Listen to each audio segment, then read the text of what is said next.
Hey, well, welcome to our Thursday edition of our virtual track camp, our presentation series.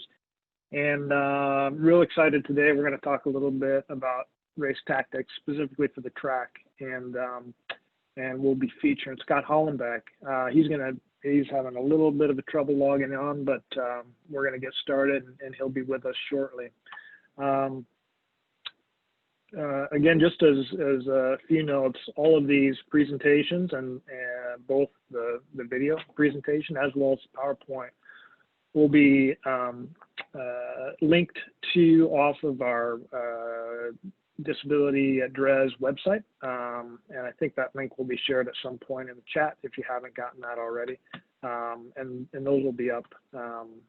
The PowerPoints should be up this week, and by next week we should have the videos all uploaded and ready to go. So, we'll go ahead and get started here with the presentation, and we'll get Scott on very soon. So,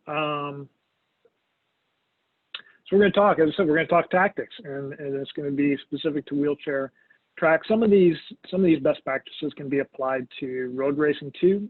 Typically, because of the duration of the event and some of the environment, I would suppose that the issues that we see on the track are magnified relative to the road, but the same principles apply. But we're going to be very, very much focused and keyed in on the wheelchair track today. So we got Scott here, and he's connected to audio, so we'll excited to see his face, and looks like we got some audio. Scott, welcome to the great. Well, I didn't do much. We're just getting rolling here. So all right, great. I realize I've misspelled wheelchair on that, so we'll get off that slide. Yeah, let's get off that one. Yeah. So sorry, so Scott here. Quick bio. So these are the cliff notes of Scott's success and performances as a wheelchair track athlete and road racing athlete, but four-time Olympian and four-time Paralympian, silver medalist in '96 Olympic exhibition event, which we're going to watch today, and it'll be really fascinating to dig in on that, drill down a little bit, and unpack that race from someone who had a pretty good seat in that race, actually, up at the front most of the time. And then also, as I said, four-time Paralympian, five-time Paralympic medalist. So has a lot to offer, an incredible resource, really incredible resource. We're all really fortunate to have him with us today. I'm going to go over just some few quick things. I'm going to breeze through this so we can spend a lot more time with Scott. And dig into his brain and let him take the floor. So, but Scott, feel free to jump in as I go through this. What I wanted to do is talk a little bit about some concepts, points of consideration, and then we'll really dig in. But certainly, Scott, jump in as I'm going through these and add your expertise. So, just a few things to talk about, and these will come to light as we talk through the videos. But drafting is and I'm sure most of you know most of this stuff, but drafting is simply positioning the second athlete in a line, is positioning their chair some point relative to the lead athlete's chair behind to gain efficiency. So being able to go a little bit faster with less effort because you're changing the environmental circumstances and creating a higher speed environment to perform in. So drafting can be directly behind, you can be to the side depending on the wind is. So any position in which you're creating a wind block via the athletes around you.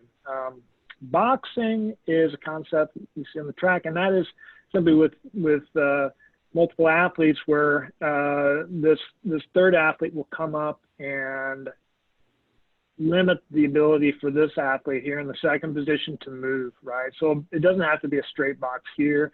It can be any position where this athlete is limited. So now you see he's blocked on the right and the left. So this is the inside part of the lane. So no room for that athlete to move. So that's boxing. Slingshot is simply moving, using the assistance of the drafts to accelerate around that athlete, which we like to see that when you're getting in a position to find a nice line to the finish. So that's a slingshot here coming around this lead athlete, exploiting their work in order to enhance your velocity and your ability to hit a higher percentage of your max speed at the finish. Lane control. Lane control is simply the concept of controlling your lane as you want to control it. So when we think about occupying lane one, if you're occupying lane one, you should control lane 1 and 2, right? So, which means you're going to position your right wheel off the line between 1 and 2. So that basically what you do is you limit this athlete from coming up on the inside, right? Because you're controlling that position, but then you're also controlling lane 2. So if they want to pass, they're going to actually have to come out in lane 3, right? So that's lane control. That's lane control. Having an out is simply if you're an athlete and there's potential for you to be boxed in. So let me get these guys positioned here. So let's say we have our second position, and then our third position guy starts moving up. Second position needs to recognize that in the periphery and start moving out. So they got to get their front wheel from outside of the confines of the lead athlete's rear wheel, so that they're able then to own this position and ensure that the third position doesn't box them in, right? So they have to move out without causing this person to crash, right? So you have to know, you have to have that sense and feel, and you have to have awareness. And I'm sure Scott talked about that. He had great awareness on the track. An open line is simply having an open line to the finish. You can't win if there are people in front of you, and you can't medal typically if there are people in front of you. Maybe, but you can't win. So you have to have an open line to the finish. So that's just having a clear path here, having an open line to get to the finish. And then pack position really is this is more of a sense of awareness, really, your strengths and weaknesses, and understanding where in the pack you're positioned, and where the finish line is, and then being able to exploit that position to your advantage, and not letting others attack your weak flanks. So really that's just where are these athletes at relative to the pack. Points of consideration, we're talking about understanding your strengths and weaknesses relative to your competition. You want to leverage your strengths. You want to minimize your weak flanks. This one is, you can't win from the back. When I spent a lot of time training with Scott in the early 2000s and learned a ton from him about strategy, and that was always one thing that he said over and over and over, is that you can't win from the back. You can't, which seems very intuitive, but not always practiced, not always widely practiced. So you can't win from the back. You're going to establish control of lane 1 and 2 by 400 meters remaining in the race, because you're going to run out of room otherwise. When everyone is moving at a fast velocity, it's really tough to come around them in either the far turn or the near turn. It's tough to do. It's tough to do. As I said, you establish a clear line to the finish. My contention is you don't want to get boxed in with less than 800 meters remaining in the race. Scott may have a different distance in mind. I just think it's really tough. If you're boxed in and there's 750 left, it's tough to navigate and move into a position where you're able to either win the race or podium, or even move into the next round, right? And we'll talk a little bit about that too, the importance of prelims and semis. Hey. And then the last thing I would say is, you got to know where your out is. If you do get boxed, and it happens, you got to know how to get out of there, right? And there's got to be some urgency as you progress through the race. But even early in the race, you got to know how to get out of a box. Scott, do you have anything to add to that? Yeah, I had a couple of things Great. on this slide and the prior one, but let's just start with this one here. Yeah. Tell me No, it's good. when you want me to It's go good back. because actually it'll make sense to go back to the other one afterwards as well. So first off, there are a couple of examples where you'll see someone win from the back. But really, oftentimes what's going on there is they're hedging a bet that somebody who's up front is going to do a bump and go, where they're going to intentionally slow down a little bit into a turn. to try to jumble up the guys that are looking to do the slingshot and to try to create boxing behind them to take out other racers from being able to make their moves.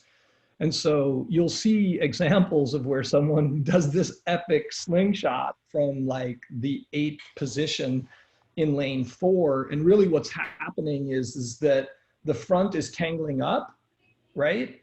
And you're doing that to try to take away somebody's a stronger surge or a stronger ability to sprint. And so it creates this illusion that this person just went on jet fuel. Sometimes that happens too, and you're not sure how that happened, but that's a different situation. So there are situations where that can be a tactic, and it might be somebody's best play. But it's the riskiest way to play the hand, and there's a good chance you're going to end up completely out of the race. Which goes back to the first point here on the considerations, is just really understanding those strengths and weaknesses of your competition, and while simultaneously leveraging your strengths and your weaknesses. But I would have to slightly beg to differ that you can win from the back. It's not a winning formula per se. And remember, when as we're talking through this and we're talking about that sprint, there were times over the 20 years that I raced where we're literally setting up the final sprint in the semifinals. And we're going to talk about that. You're like, well, how are you doing that? And the way that you're doing that is you're understanding that there may be some folks in that race that you absolutely don't want. 4 Jeff Adam types, highly technical, lots of superpowers. You just don't want them there, and you're willing to lose the race in the prelim with the hope that you can win in the final. Guys like Craig Blanchett, really anybody who's at the top of their game. And so you're establishing how you're going to start that race and what you're going to be doing say you decide, one of your options is to try to make your move at 600 meters or 800 meters. It's all set up before this. And, but sometimes your only and best option, because it's such a full field of athletes, is that you're going to go for a slingshot, because you just don't have some of those tools or arrows in your quiver to be able to beat your competitors otherwise. So, and I would add, and we're going to start with all these exceptions to the rules, sometimes your best option is actually to come up on the inside. About 9 out of 10 times, you're going to end up going to the hospital to get a nice rotator cuff repair or something, because it's so dangerous. But there have been a few races where you're like, how did that happen?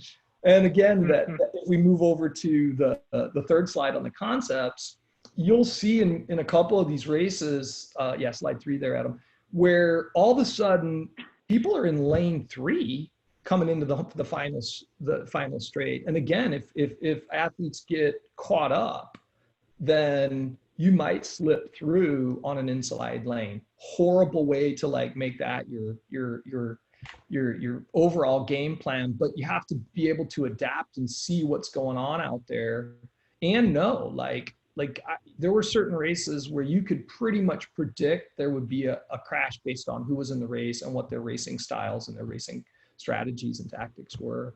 I did want to go back to that sweet spot of keeping that front wheel out. If you move that first racer all the way to the top in lane 1. Yeah. So, and sometimes you're going to see being that tight is also something that I'm going to be talking a little bit about here. I didn't mind losing some draft so that I could control lane 2 and 3 by being out of what we call the pocket a little bit further back, Adam, down, from I would be back a half a chair sometimes or more, knowing that when somebody comes, especially as we're going into a turn, I've already got 8 feet on those guys, 6 feet. So I don't care if the world's absolute best surger and sprinter's coming as long as I can keep them out into the turn. So we're going to talk a lot about, you might do something in a straightaway or slingshotting out of a turn that you're going to do differently going into the straightaway or going into the turn, because you're getting that additional 6 feet. And of course, the amount of space you're getting is going to depend on the width of the track lanes that you're racing in. It's more or less, yeah. But yeah, so yeah, and this is beautiful, Adam, the way you've boiled this down to seven things, because at times, this whole sport, and what I've always found fascinating about it is it's literally mobile chess, right? It is mobile chess, unlike any other sport. Yes, there are components of cycling racing. Yes, there are components of running. Yes, there are aspects of speed skating, which are all relevant, but it's all unique to this sport. And the fact that we've got these close to 6 foot 3-wheeled vehicles that are wide and that have fixed axles and whatnot. So, so exciting to get to talk about this. So yeah, that's all I had on those 2 parts. All right. Yeah, that's outstanding. Yeah, I would just echo what Scott said, that if you've listened to my either the workouts presentation, I'm a man of qualifiers, so I always qualify that each case is unique. What we're just going to talk about are some guiding principles, with the idea that will probably contradict exactly what we just said, right? So even with the idea of being boxed, there's races for athletes who we're trying to move on to the finals or maybe even medal, and we just know they're not strong enough to win out front. The only shot they have of making the podium is being behind the strongest person in lane 1, and potentially, so if you look at they may be completely boxed in, and let's say they're, sorry, I'm grabbing the wrong guy, but let's say that this athlete right here, there's no way they can win, right? Because they have to depend on 2 other people to do something that is not in their best interest. But what can happen is they just sit in this pocket and they glide through to the finish, and they got a bronze. And sometimes that's the best strategy for that particular athlete. But that's knowing your strengths and weaknesses relative to your opponents. So yeah.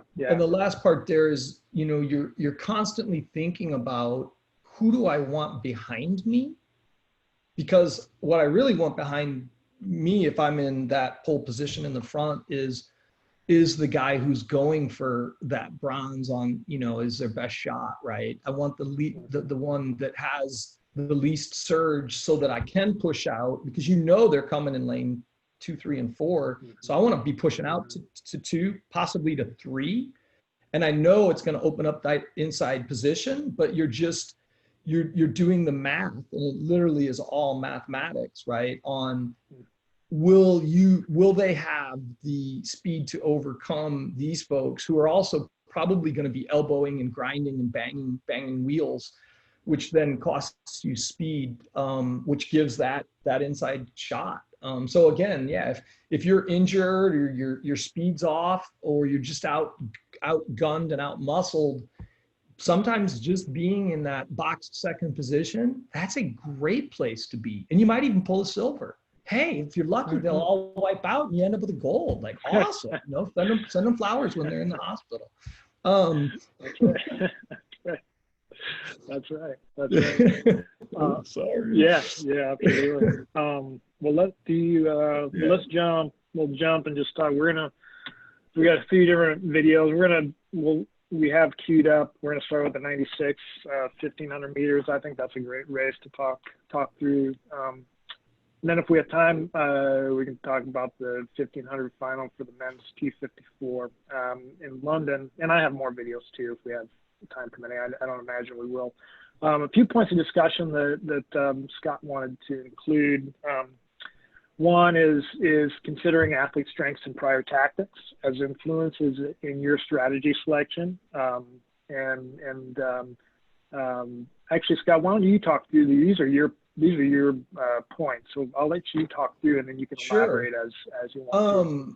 So do you mind pulling up the race and just put it on the start line with the name? So, because I think it's going to help to just talk about the specific people in that specific race. Yeah, so let me pause it. I think I cropped that part out, but we can perfect. At least I can show you I just want to get to the good stuff. But you can talk through. So can you see my screen? You got the video, Yeah, I you can got see your Paul screen, and Claude? yeah. Okay. All right, go Yeah. ahead. Okay. So first thing is you'll notice that this was the Olympic final in July of '96 in Atlanta, and as we were coming out from underneath the stadium, there was a deluge. So you'll see that the track is actually glittering, and there's still water on the track. So one of my favorite parts about this race to start with was that you have all this you work for years, and many of us out there had been racing against each other or following their careers for 8+ years. And but when the skies opened up and burst, you have this whole, but I got it down. I've got like my top plan and my floor plan and my 3 different finishing options, and what I want to do at the beginning. But so for me in this race, I had spent years working with Marty and the other athletes that we trained with, like simulating these boxes and simulating coming around bikes that were traveling at overspeed that we couldn't create on our own in the race chairs, so that we would be ready to work those end tactics. And then out of nowhere, the sky just burst. And so there goes all that, because there was so much water on the track that we wouldn't be able to see, because you're getting all the rooster tails up and everybody's hand rings are getting wet. So you're trying to do all these adjustments on this athlete's on a pair of homemade taped gloves, and those are going to some of it's going to disintegrate in a wet race.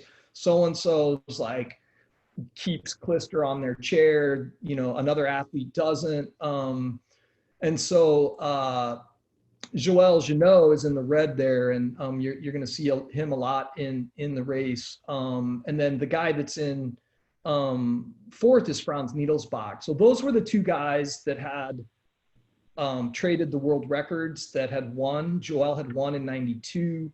He was also had the world record. Claude. Oh, Claude, I'm sorry. Claude. Well, yeah, sorry. That's all right. Claude, that's okay. Claude. So Claude Issorat had also set the world record in the 100. So this guy, and he won the marathon in '92. So he was and is just an exceptional athlete. He could corner and hold position just in an amazing way here. Who's that in lane 1? My eyes are going lately, and I'm on That's point. Paul. That is Paul. Okay. Paul Wiggins. Paul. Claude, and I think that's Jorge Luna, or that's Jorge Luna here, yep. And then you, Franz, Philippe Coutry, Jacob, Saul Mendoza. Yeah, that's Saul. Yep. Okay. And I think that's it, right? That's it. Yeah. So in the case of Jacob, I'll mention, and Saul. Jacob destroyed me as a junior athlete the entire time that we were juniors. And I learned so much from Jacob. And so some of these racing experiences go back, in this particular case, is '96 to '85. So 11 years of getting schooled by some of these athletes. Franz had been very dominant on the road and destroyed most of us when we would go to Europe and race. And he had the world record, I believe at that point.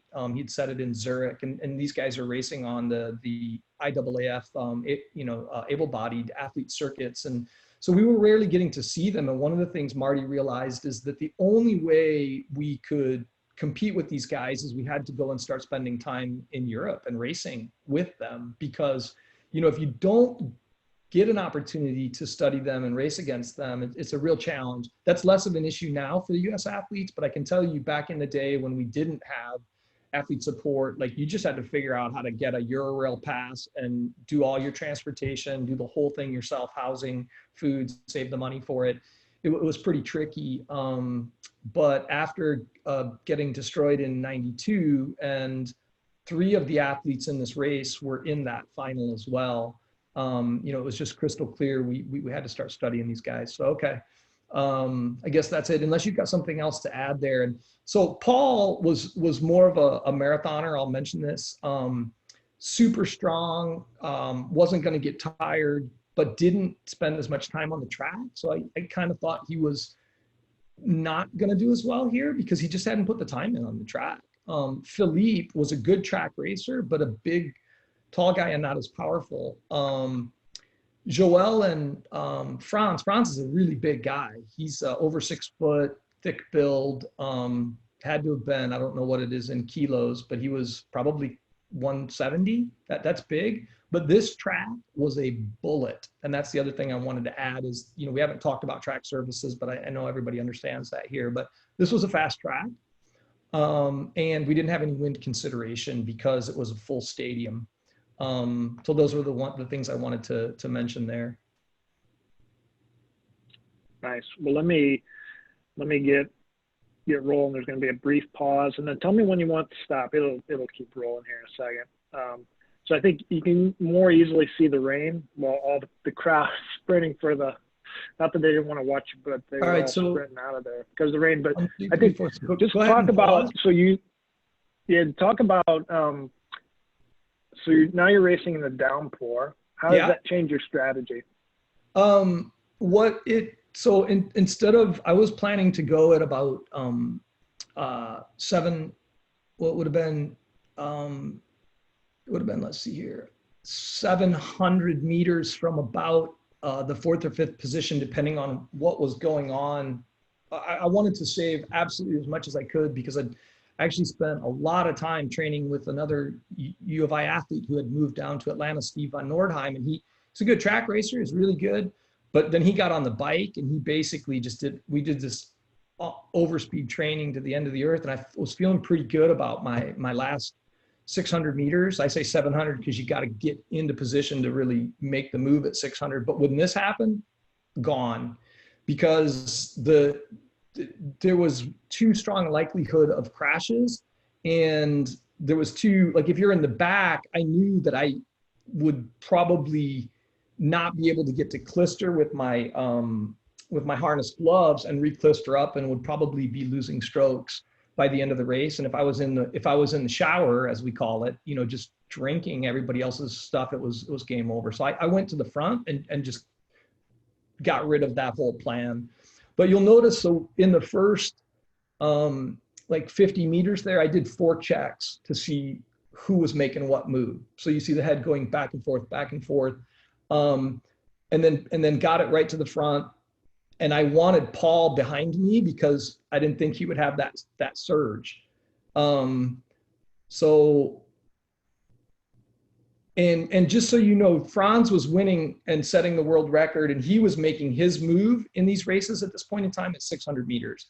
And when he would wind it up with that larger, mass, he would just hit speeds. He would kind of wind it up from the back, and then he'd just be able to get around us with that slingshot.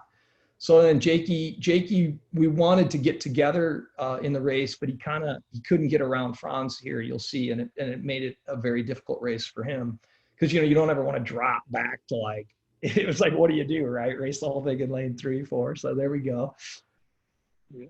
So I would note too that it's interesting to watch Claude's strategy. And it doesn't seem to me that he changed his because of the rain. And perhaps he just was more confident in those conditions. But he's queuing off of Franz. And everybody, he spent a lot of time. Yeah. And when you, typically that's what happens. The strongest athlete becomes it becomes a person who everyone else cues off of. And you can see Claude, he knew his wheel, and he ensured that he was going to control that position. Yeah, and he also knew that Franz was just a world-class tactician, and he would find a way through. So that's that other part. If you're a little newer at this and you're not sure, then it's a great idea to lock on somebody, assuming you can match their speed when they do it. And this is the way Claude pretty much always, I did notice everybody tries going from the front here and there, but it's a dangerous move, right? To be able to try to hold that. But yeah, he clearly wanted to just lock on to Franz, whatever Franz was doing in there. Okay, you want me to Yeah, I'm ready. hit play? Okay. All right. Let me know when you want me to pause again. So you can see Jacob on the outside really trying here, but then Franz isn't going to have it. He pushed him out further. Okay, maybe Right. pause So there you because can, it's a nice shot. yeah, it is. Yeah, let me backtrack to that. That's a good proof. Yeah. Okay, yeah, so here it is. So that's Jorge Luna on the inside, but he's out. And he's trying to decide, do I get up in here behind Wiggins or do I go wide? And when you get in these situations, you just got to relax. That's the number one thing. Don't let the adrenaline go. Stay in your mind, in your visualization. Know that you're going to get out, because your worst enemy is always fear. And that there will be a way, because there's always, in the 1500, you can make 1 to 2 mistakes and still probably get out in a lot of situations. That's Saul behind Jacob. Yeah. Okay. And Philippe is in the white in the back. And Philippe's in the back. Yep. So we're about 200 meters into this race, and that's how. So we're positioned here, and we'll move forward. So I knew I couldn't go door to door, so you're going to see me resting there, right? I was like, I got to conserve a little bit of energy, because I know that Franz is going to want to either come around and take pole position at some point. But what I wanted to do was to let him know I've been working on my speed, Franz, and I wanted to get him to have to ping pong, because as a big guy, speeding up and slowing down is the hardest thing for them to do, right? And so now he's getting pressure from the outside. Philippe's coming up. Jorge has actually made it out, but he's in, out in 4, and now he's getting ready to go into another turn. So it's like, good luck. And so here I am, just queuing off of him. One thing, if you want to stop, which it's hard to see from this version of it, but I did check, because you got to use everything at your advantage. There were 2 full-size screens in the stadium. So what I was doing was looking up and seeing who was where on the screens in the race to just give me info. Because, otherwise you're totally turning and you can't really see. And so that's a little one that always kind of came in handy. If there's a screen on there, you need to check it and see who's where and what's what. And I was also interested, really, where's Issorat, right? Because I figured those guys were gonna win, or be the ones to beat, is another way to put it, right? So here, Paul has come out, which I'm ecstatic about, because now he's kind of cluttering that up a little bit. And actually, he really upped his game for this race. He really did.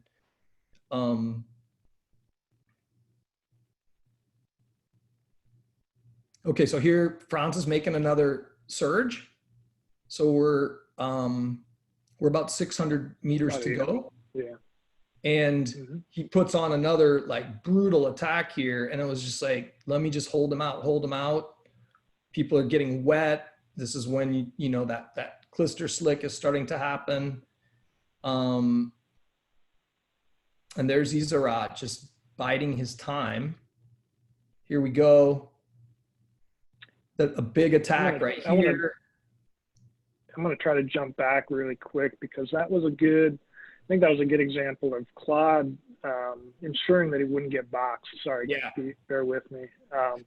So I think he couldn't understand why Franz wasn't already in front, or at least in lane 2 of front, doing his wind up. Right, but if you see, so if you guys, you can see here how Claude is on the inside of Philippe. So Philippe's here, and Claude is here. So earlier I talked about sliding that front wheel, always having control of this space, and he knew that if Philippe locked him in, then he's not where he wants to be, because he's behind 2 athletes who don't have great acceleration, and that's Claude's strength. I mean, that's his trump card, is that he was incredibly explosive, and so he's not gonna, but he's also using that to his advantage, because he can jump out, he can hit those small spaces really quickly, and I thought that was a really good example of knowing where your out was and ensuring that that's my position and no one's going to take it from me. And if you go Yeah, and you saw that delay where like Franz got surged on a little bit there. Mm-hmm. And here he comes again. So now this is where he would traditionally make his move. One So and a that, half and laps out. yeah. So, and where you're, Scott, you're holding your position right here, right? So I mean, it's not much, but it's just enough, especially in wet conditions, where you're holding both lanes 1 and then a little bit on 2. So pushing him, even to push him out on the outer section of that lane 2. So you can see how he's losing he's losing his turn, right? So you can see how it's you know what, it's like a death by 1,000 small cuts, right? You just keep attacking, and that's one way to do it. So then I think he missed his comp or something there. Yeah, well, he was getting really frustrated, I think. And then you can see that Claude just did a little, wait.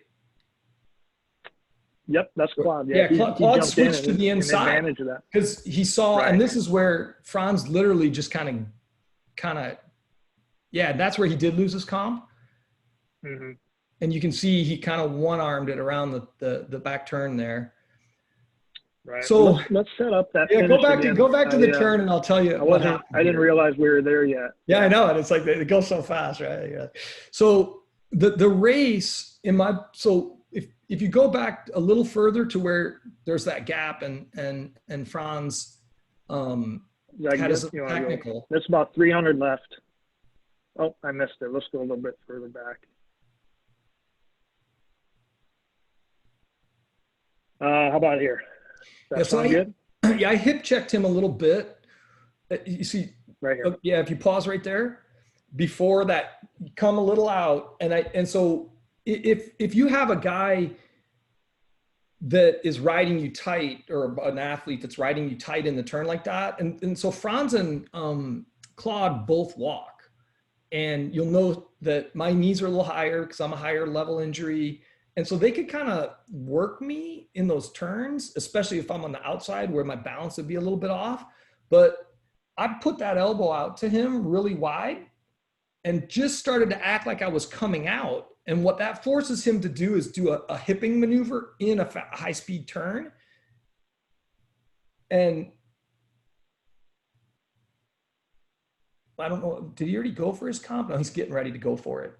He's getting ready to. Right there. And I think Claude may have bumped him too. When I look at it, see like something. Mm-hmm. Right. Yeah. And then Claude made the decision, I'm going inside. Hands down. Yeah. Right. And again, a brilliant move by Claude. And that was just it. The opening presented itself and he attacked. Yeah. And he had tried from the outside. He was playing his cards right. So here's what happens as we come into the final turn. I missed my first stroke. So I had this speed and I eased up right there because I was like, if I go and try to do 105% power stroke, I could miss a big stroke. And then I start tacking up again, but he's gone. And and that was it, that was the race. And that's another nice part about being in that pocket, that third position, is you can take the time, and Claude would keep Pfister on his chair. He'd actually keep a little bucket of it. Like it was tiny, but like, how do you get to that with a harness glove? But we figured that out years later, Adam and I did, which was pretty helpful, but didn't have it on that one. So let me go through slow motion here on this last 120. So one concept is the idea of the slingshot. So you can see how Claude does this really effectively off of Scott. And so right there, so Scott went into that swing, and you said, he had a reason for doing that, but then Claude is really driving hard. And despite the fact that Scott really did a good job of holding his position on the track, so he forces Claude out into lane 3. But Claude, but he was strong. I mean, he was strong, really and honestly, I probably should have done it should have come out sooner, but he was so functionally able that he could have made a quick move and had the inside. And I don't know, I was looking back there. Right.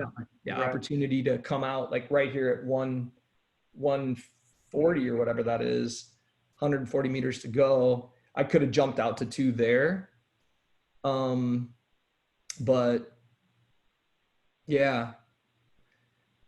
And we both, I don't know what happened to, I guess Luna wasn't on his A game there, because usually he had a much more of a little punchy surge, you know, in that last 150. Right. Well, and Franz effectively set a block for you two with the rest of the pack. And you can see that. Yeah. Up here, you see it. You see Saul. We're having a real nice acceleration, but again, it's when you're stuck back there and you're a half second behind you just can't be as responsive and quick to respond. And if you're not responding with 100 meters, and I mean even less, even probably more than that, but you don't respond there, you really have no shot. So I think Philippe ends up getting the bronze in this, if I'm not mistaken. So just won that little last attack. Yeah. Anything else you want to add on that in terms of and then, you know, what we can do is when we get to the questions section, it might be nice to just answer whatever people could, I mean, you know, we have a few questions. Yeah, we have a few questions. We want to jump in on those, and then so we can queue up the London 1500 too, because I think there's that was to look at. That was, so one question, and I'll put in an answer, and then you can do the same, Scott. It's any special tactics for the short distance, like 1, 2, 4, and so no, not in the vein of what we're discussing today, just because it's a laned race, and so you don't necessarily have to have points of consideration in terms of position in the pack, but that's not to say that you don't have tactics in those races either. They're just there's a different approach to how you position yourself, and most of those tactics then are dependent upon your strengths relative to the environment. So whether it's a headwind finish, tailwind finish, what your lane position is, and how that affects your strengths and weaknesses. I would add, Got any other ideas on that? Yeah. One tactic is advance as quietly as possible, even if you're the strongest athlete out there. That last last 6 months, go in like you're injured lame duck and just go through gray, because people's energy and the pressure that comes on if you take the leadership position going into the final, I think it's way better to be a bit of a sleeper. It takes pressure off,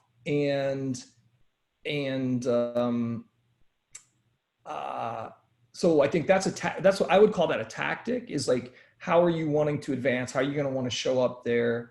And then, you know, not having everybody giving you the stink eye out on the warm-up track and beforehand is kind of nice, right? It's like, woo, I don't have to like engage in this black magic warfare the whole time that everybody's trying to do on you. You can just kind of go into your zone, you know, for sure. Yeah. So another question is, and Scott, I'll let you take this one, talking about your start lane in the 1500 and how that will influence your strategy off the start. It depends on who else is in the race and what they tend to do. I think the answer is you want to try to get a start lane which gives you the most options to play the most number of poker hands with the cards that you've got. So if you know that you want to go to the front, or you know what position you're going to want to do at the beginning of the race, and how you just want to try to make sure that you get into the starting position that you want to the most of your ability. which you can, right? Because you can actually slow down in a semi or a prelim intentionally. There's nothing wrong with that. So you can get a particular starting position.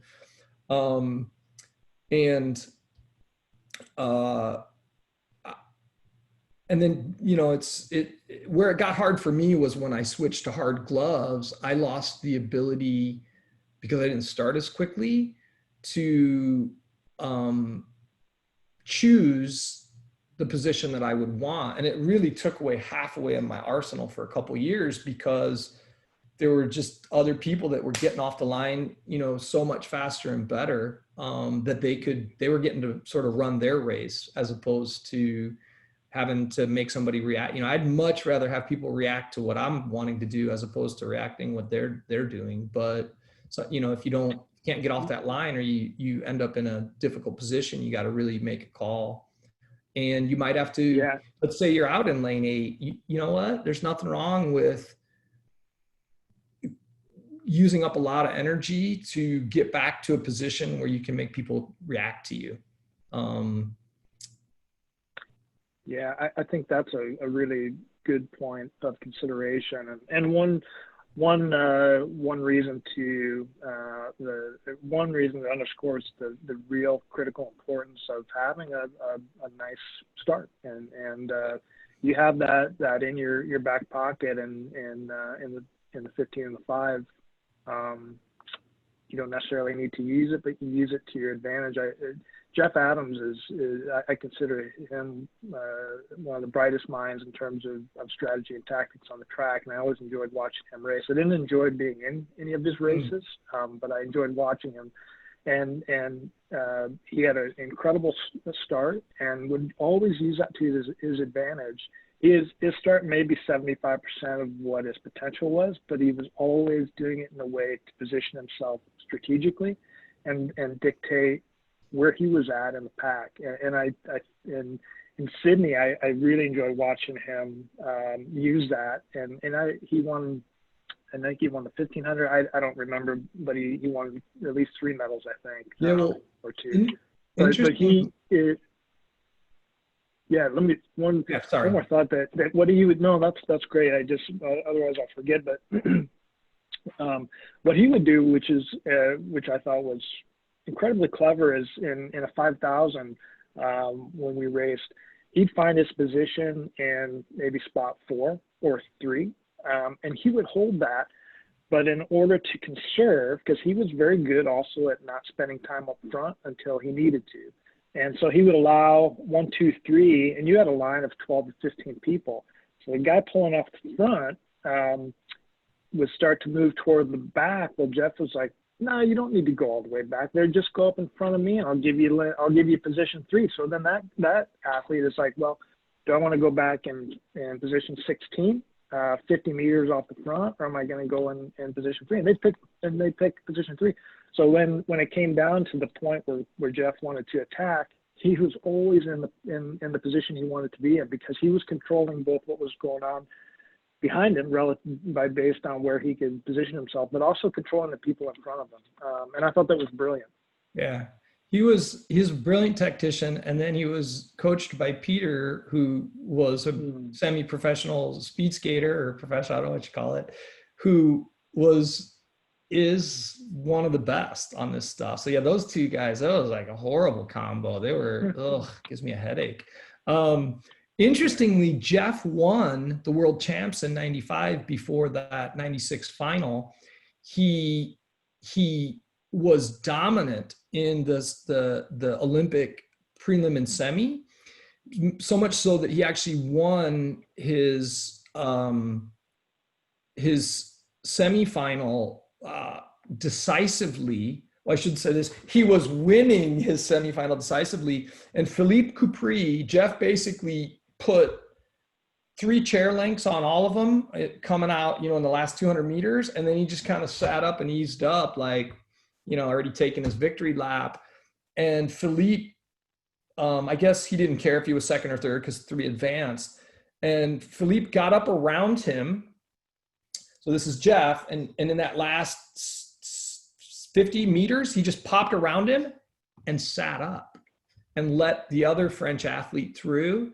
And I mean, Jeff, I'm sure to this day, it crushes him. That was a tough horse pill to swallow, that basically he could have won that race that year.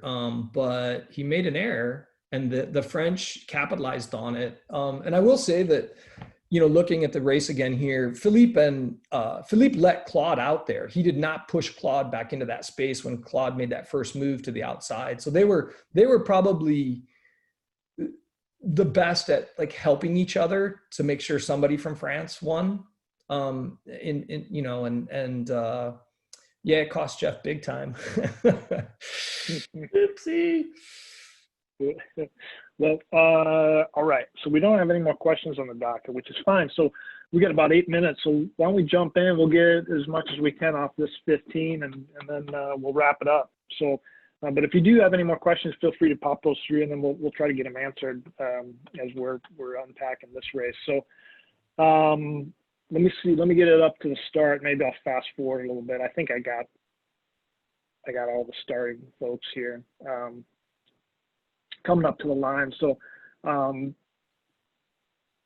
Scott, do you want to do like a quick overview of the field? And well, why don't you, because this is like, when I kind of stopped, like I know a number of the players, but yeah, for sure.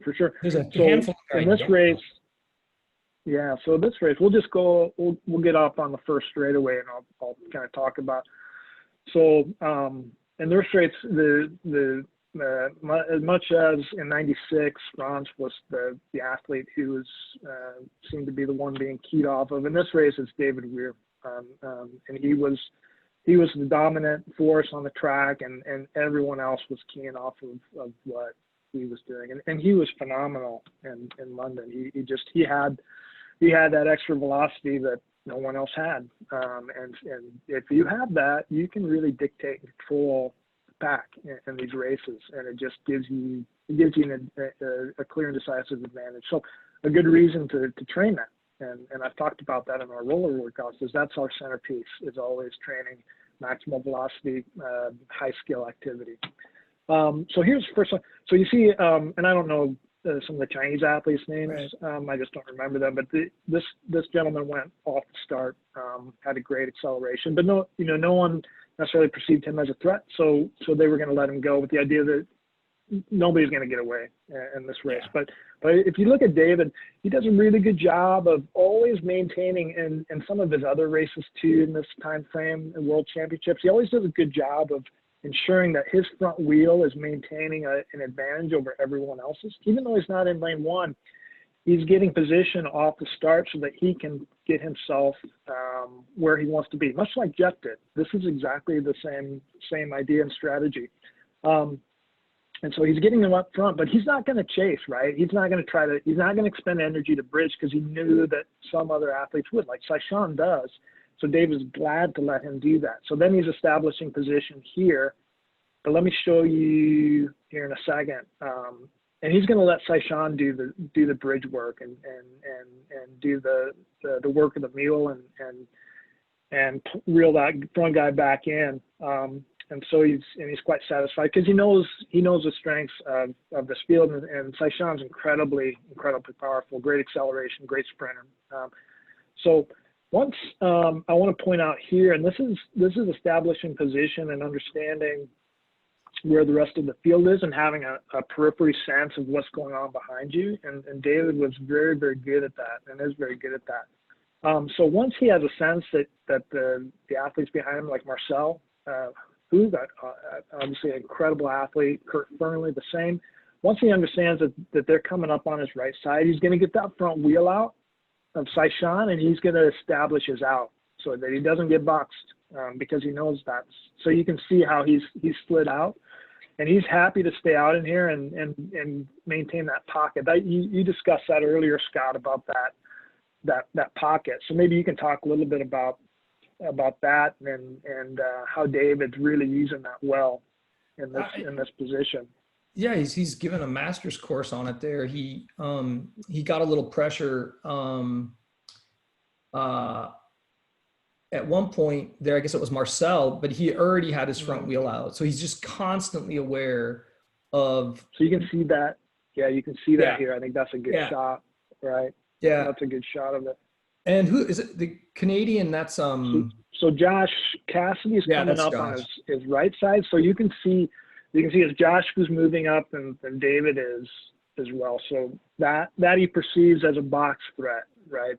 And not necessarily. So I think those guys do the two. I don't know if we can get both those guys on the line, I guess, but I think they weren't working against each other. I will say that. And you can see that even. But yeah. Go ahead. Scott. Marcel is still happy where he's at because he knows he's riding David. And assuming is that Choki on the outside in the white? No, that's Gude Kim. Oh, okay. Yeah, so, if he would have put a little more pressure, if I was Gude there, I think I would have squeezed Marcel really hard because but he it didn't matter. Marcel's too he's not going to get squeezed and knocked out. But like now where Marcel's at, I'd be nervous because he's lost David's wheel and Gudai got it. And so now Marcel's in a really bad spot. And I guess he did pinch him there. He actually did it. He did. He did. And both so Marcel and Kurt, two real viable candidates to medal or win this event. They're just in a really non-optimal position back in this, and we'll see what Kurt tries to do here in a minute, and how it was just a matter of unfortunately not being in the right position, because he was strong enough, fit enough, and had the talent to win this race. So you can see, I don't know if you saw there, but Marcel actually sits up. So just real quick, so what he has to do now, he's 2 minutes into the race. See how Marcel has to slide all the way back to get out? That's no bueno. That's not what you want to have to do, even when you're that talented. Yeah, it's kind of game over at that point. It's good for Kurt because he's going to get a free ride. Oh, there he is. He sits completely up. Wow. Right. So here's where, so you can see Kurt accelerating up, but he's blocked. He can't go anywhere because Saishan's got control of lane one. So it's almost, it's a toothless, it's an attack with no reward at the end. Yeah, but what was his other option? He's going to come up here, but right. His only option, that's true. That's a good point. He's got to depend on Saishan to move out into lane two, which didn't happen. And then he's right there. He's stuck. He's stuck. So squeezed. Yeah. Yep. So here's a bell lap. Is that Prawa? Yep. Yeah. Yep. Off the outside. So he's trying to come around David there, but it's tough. David had the velocity, and it's tough to come around somebody in that last lap when you don't have an extra mile an hour on him. So, but I mean, David's and you can see Goudet played that really well, and he ends up with a bronze in this because he's able to hold off Marcel and push him out. Yeah, and Marcel came around from all the way from the back, and I mean that was an epic effort on his part what he did, but it was just that's too much real estate to close it. Right. Yeah, David. It is a lot. It's a lot of fun watching David work. Mm-hmm. Yeah, for sure. Yeah, it's. But I did want to show something because it's still, when you talk about how do you study this and how much time goes into it, like I would make the collages of the guys I had to race against and beat, and these were the two guys that didn't make it in there. Jacob and I, sorry Craig, but we managed to actually take him out in the U.S. Olympic trial, which is another story, because I was willing to lose that race or not qualify to get Craig out early because he's also a master tactician. And these two together were absolute trouble for me because they could both surge and they knew how I raced. And I was like, ugh, gotta get rid of them. And there's Paul in there. And, and that's David down here, but then I never it was starting to cue in on him, but then I got old and broke every bone in my body, so it was time to stop. Yeah, you had a good run. I think we're at our time. Unfortunately, I'd love to keep going on for another couple hours, and but this is fun. So we had, if any questions that come back up or you think about, you can just email me. It's bleakney@illinois.edu. And I can share it. Scott and I can talk more. We can share it, but and then get back to you on that. But appreciate everybody taking the time to join us. Really appreciate, Scott, your time and absolutely lending your expertise and experience and sharing a little insight on some of these ideas and thoughts. Yeah, thank you. Appreciate it. And for everybody else, we'll hope to see everybody back tomorrow for our last day of track camp, and we'll look forward to it. So thanks so much, and everybody have a great rest of the day.